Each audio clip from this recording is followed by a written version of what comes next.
ভাই আল্লাহর মতো আর একজন আল্লাহ নাই, 2 জন 5 জন 10 জন আল্লাহ নাই।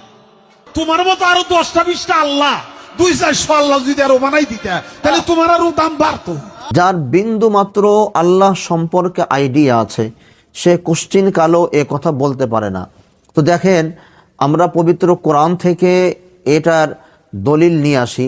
সূরাতুল আম্বিয়া আয়াত নম্বর 22, লাউ কানা ফীহিমা আলিহাতুন ইল্লাল্লাহু লাফাসাদাতা ফাসুবহানাল্লাহি রাব্বিল আরশি আম্মা ইয়াসিফুন।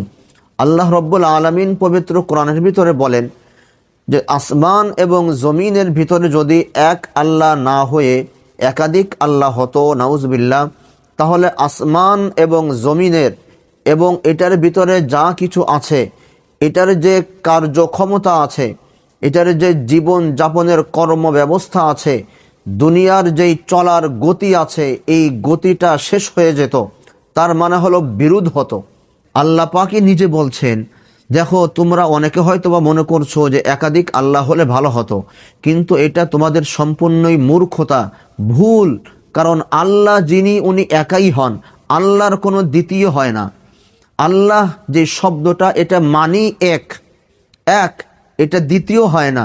আর সৃষ্টিকর্তা যিনি, উনি একজনই হয়, দ্বিতীয় কেউ হতে পারে না। পবিত্র কোরআনের ভিতরে আর একটা ছোট্ট সূরা আছে, সূরা ইখলাস নামে পরিচিত। এই সূরার প্রথম আয়াতের ভিতরেও আল্লাহ রাব্বুল আলামিন বলেছেন, কুল হুয়াল্লাহু আহাদ। আল্লাহ পাককে হে নবী আপনি জানিয়ে দেন যে আল্লাহ একজন, আল্লাহ একাই হন, এটার কোনো দ্বিতীয় হয় না। ওনার সমকক্ষ হওয়ার তো ওনার সমকক্ষ হওয়ার তো দূরের কথা, এটা তো কেউ কল্পনাও আনা সম্ভব না যে এক আল্লাহর মতো সেম আল্লাহ, উনি আল্লাহ, নাউজুবিল্লাহ, ওনার মতন উনি একজন হবে, এটা তো কোনোদিন সম্ভবই না।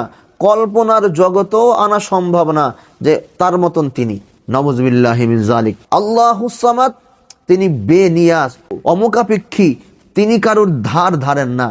তার মানে হলো যে আমরা মনে করি যে একটা কাজ সবাই মিলে করলে কাজটা ভালো হবে, 10 জন মিলে করলে কাজটা ভালো হবে, 10-এর লাঠি 1-এর বোঝা, এই সমস্ত শেয়ার টেয়ার থেকে, এ সমস্ত একাধিক থেকে আল্লাহ পাক সম্পূর্ণ পবিত্র।